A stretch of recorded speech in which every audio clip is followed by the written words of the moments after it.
G'day guys, welcome back. My name is Wildkard. Super Rugby, round 10, Western Force versus the Crusaders. This was the game that I look forward to the most. And yeah, this is what happens when you don't kick penalty goals, guys. It's not that hard. It's not that hard. The Western Force, right? This is not something that's achieved. This win. It's not something that's achieved overnight. The Western Force spent the entire season building as a team towards this style of rugby that we saw tonight. By accumulating time as a team, as a group, by consistently working on the areas they wanted to improve, the set piece, the up and unders isolating someone on the wing, the scrum, the breakdown, the carries. We saw a team at the beginning of the season where they could barely string up like 5-6 faces without losing the ball, to this game where the Western Force pounded the Crusaders 10-20 phases, leading into a try without any mistakes. We saw a team that started the season where the kicking game was just punting the ball down the field, to a game that they were clearly isolating people for Lomax to challenge. They knew what they wanted to do. They knew how they wanted to get there. And only by accumulating game time, only by pushing themselves out of the comfort zone on a weekly basis, did we see the Western Force get the results we saw that they put out tonight. And this is something that I think grossly misunderstood by Australian Super Rugby teams, especially. This is what we need to do to be able to consistently beat the New Zealand teams. This is what we need to do to really push our players as a cohort to be world class, to win the Bledisloe Cup and maybe even the Rugby World Cup. If you spend the entire season FOMOing, right, on every penalty, every 3 points that's on offer, my God, imagine if we don't take the 3, we might lose the game, guys. 5 minutes on the clock already. We haven't scored at all. Let's take the 3. Do we even have a line-out strategy? Do we even have a game plan? Who cares? Let's take the 3. And pray for the referee to give us more penalties. That's never going to work. Eventually, you're going to run into the team that's not going to give you the penalties. And suddenly you find out, oh my goodness, we actually can't play more than 5 faces. Let's just kick the ball away. Oh my God. How do we even do a line out more? What do we do here? Like after the line out, like do we run the ball? Do we kick it away? I think we just kick it away. Right? It's the game of rugby. It as a team needs to grow throughout the season. It's not a flat line. And you can only grow by pushing out of the comfort zone. And this is not something that I've come up with it. This is something that people figured this out thousands of years ago. You know, there's a book called Sun Tzu, The Art of War, written by some Chinese philosopher or whatever, thousands of years ago or something. And I was actually reading this the other day because I remember reading this when I was a child and I don't remember much of it. I was revisiting it. There's one section that really struck me. And it literally says, as a general, the only way to get the best out of your men is putting them into perilous danger and leave no escape. And he literally talks about like the general, right, should go around and destroy all the pots and pans to cook so that the soldiers knows that this is it. There's no return. You have to fight and win. Otherwise, you don't even have pots and pans left to cook food with. But you literally have to put your soldiers into the most desperate positions to get the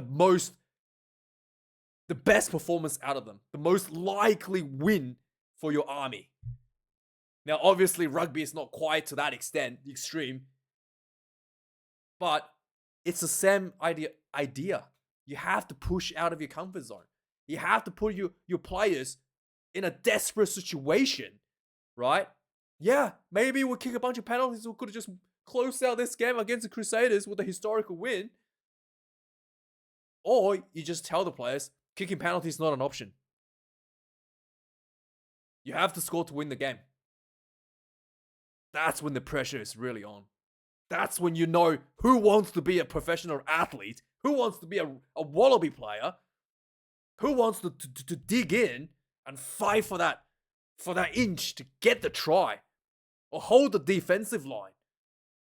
You have to put the players in desperate times to find out who they are, to let them find out who themselves are, and get the results that you're looking for. If you always just take the penalty goal, you never test them, how do you think they're going to win the Rugby World Cup? How do you think they're going to score tries at the Bledisloe Cup in Eden Park when you're surrounded by black jerseys? It's not going to happen. The Kiwis are not going to give you 20 penalties for you to kick 30 points or whatever. You're not going to get that. You're dreaming. You're not going to win the Rugby World Cup just by kicking a bunch of penalties, and then the opposition is going to give you so many penalties that you're going to just win it by kicking penalties. It's not going to happen. And the Western Force, what they did tonight, is the perfect example of what I'm talking about and what I think the Wallabies should do. The entire Australian cohort should be doing for pushing the players up to the next level for the Wallabies. Now, I know, a lot of you Crusader fans are screaming right now, "One-eye Crusaders! Oh, we have so many players injured, man. Oh, it's 1 o'clock in the morning, 1 a.m. in the morning in New Zealand. We'll have to watch this game. Our players are jet-lagged, tired." Yeah, maybe, right? But hey, that's rugby. You got to play with jet lag. You got to play with altitude. You got to play with, in New Zealand, all sorts of adversity you have to go through, right? This is just the way it is. You could argue that the Western Force has to play in a different time zone every time they go play an away game, right? It's just the way it is. And by the way, back when you had to play South Africa, that's real time zone difference, guys. Come on. This is not a time zone problem. This is just excuses at this point. And, let's talk about Lomax. Yeah, he's got to try this game. Looking quite good and powerful. I think he defensively is struggling a little bit, to be honest.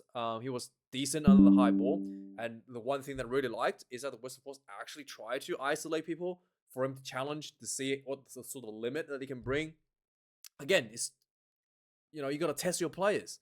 He had a try assist as well, which linked up with the players quite well. They're just core set skills from rugby league.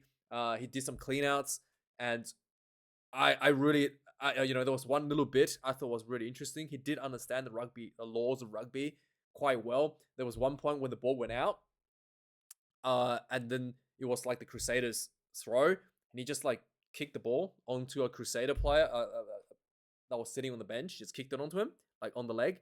And because the fact that the ball touched another player, that's not a player in field, you're not allowed to do a quick throw anymore. So he just knew that little things as well. So I was really surprised that he was like, switched on for little things like that, to just take that little bit of advantage out of the Crusaders, take that quick throw option out of the Crusaders, and really just,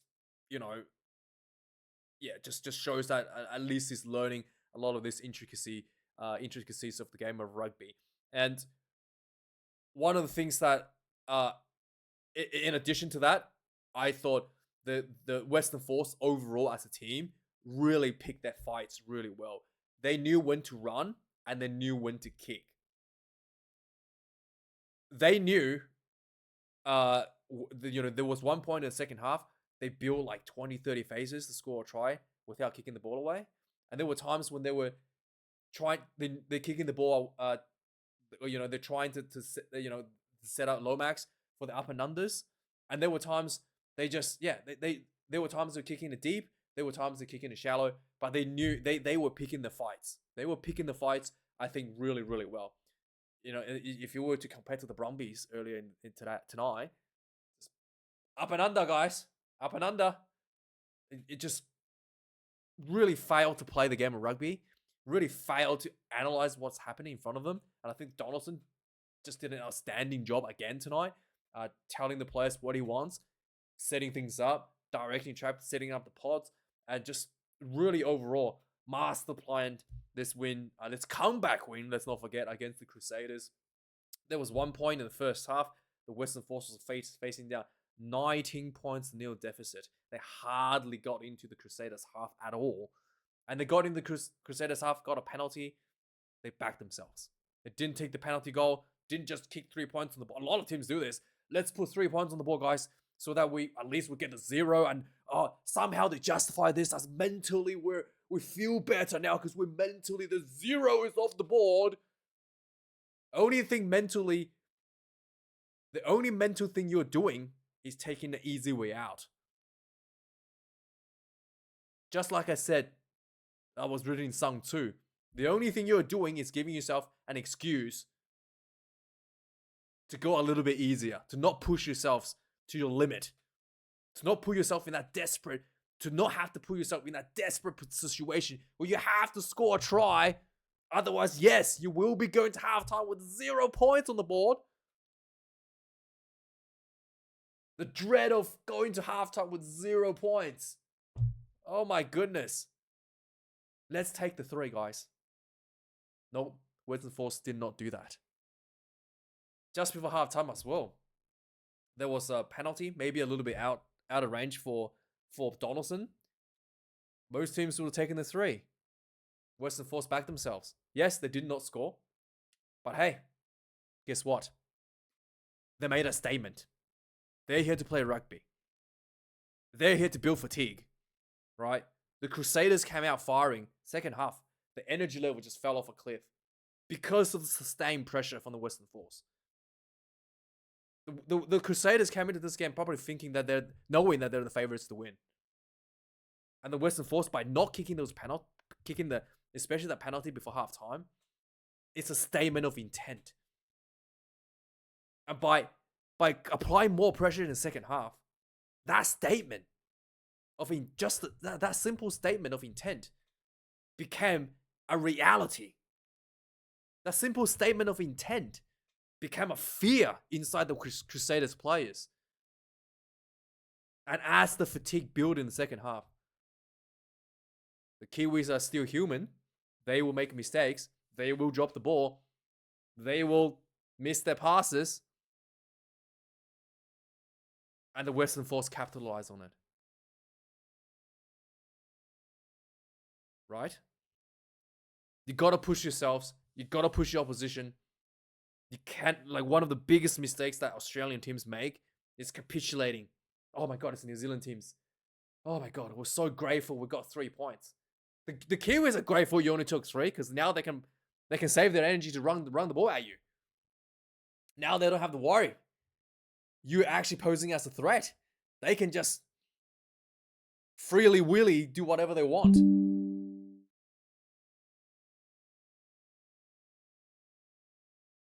So yeah, really, really happy about this performance for the Western Force.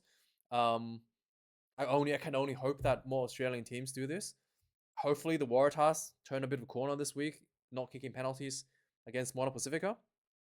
And hopefully they will see that for the Waratahs for the rest of the season. And that'll make me extremely happy.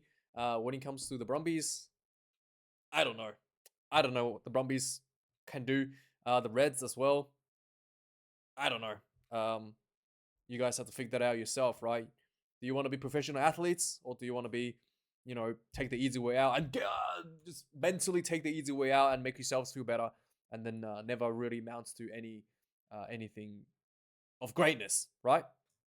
So, yeah, this game I thought for the Crusader side, Noah Holtham was really good coming off the bench. Lester Fainganuku was absolutely brutal. I do think that Sever Reese was such a threat for the Crusaders. They underused him quite a bit throughout the game.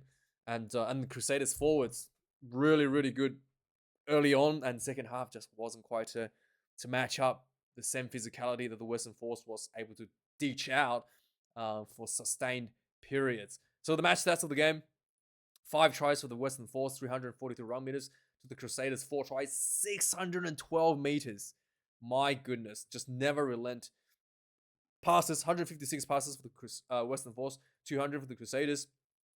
201 tackles made for the Western Force, 190 for the Crusaders.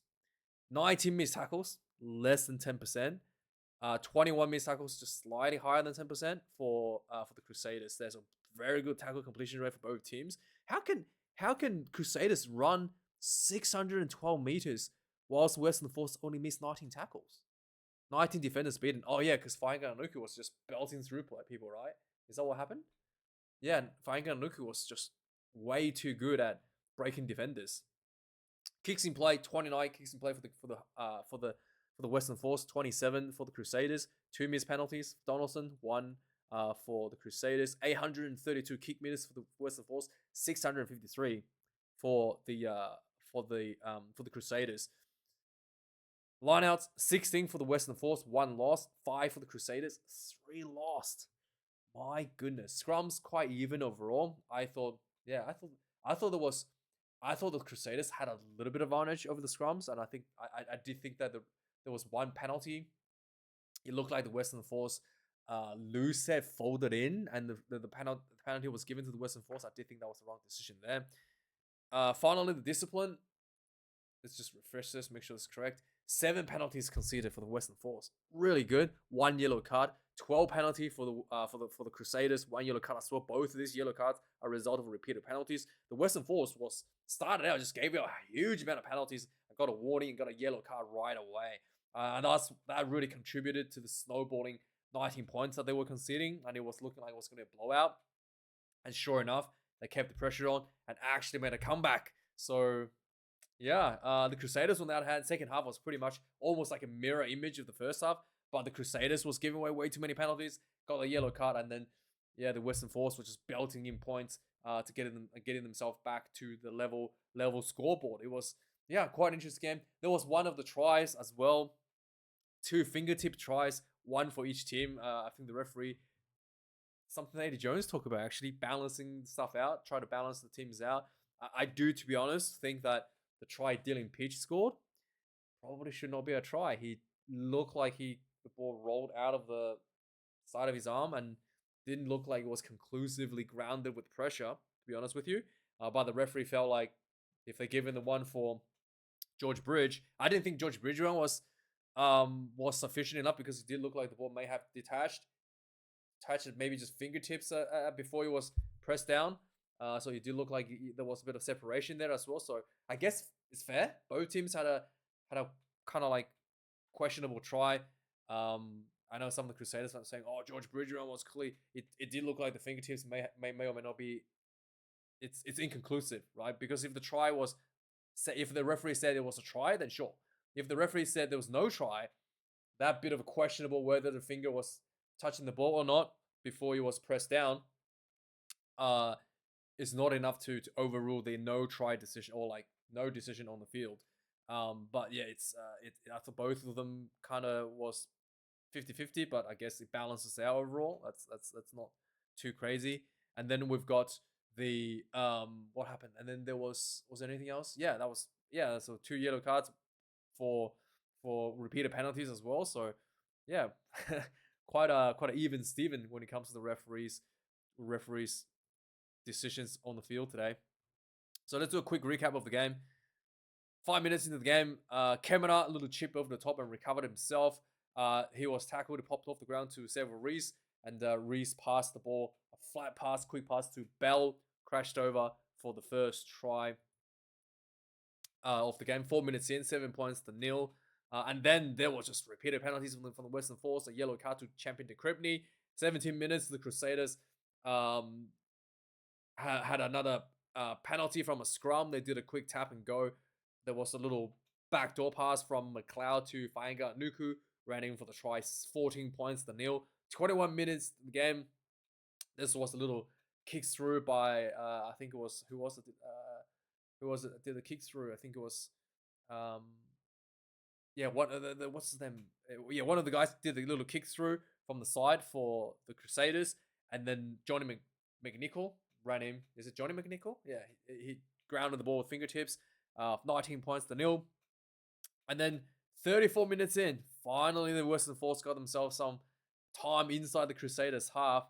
The ball was pressure one way. It came out to Donaldson, a long pass out wide to Dylan Peach. Peach little flick to Lomax. Lomax ran down the sideline, passed the ball back inside to Robertson. Robertson ran in for the try, 17 points to 19.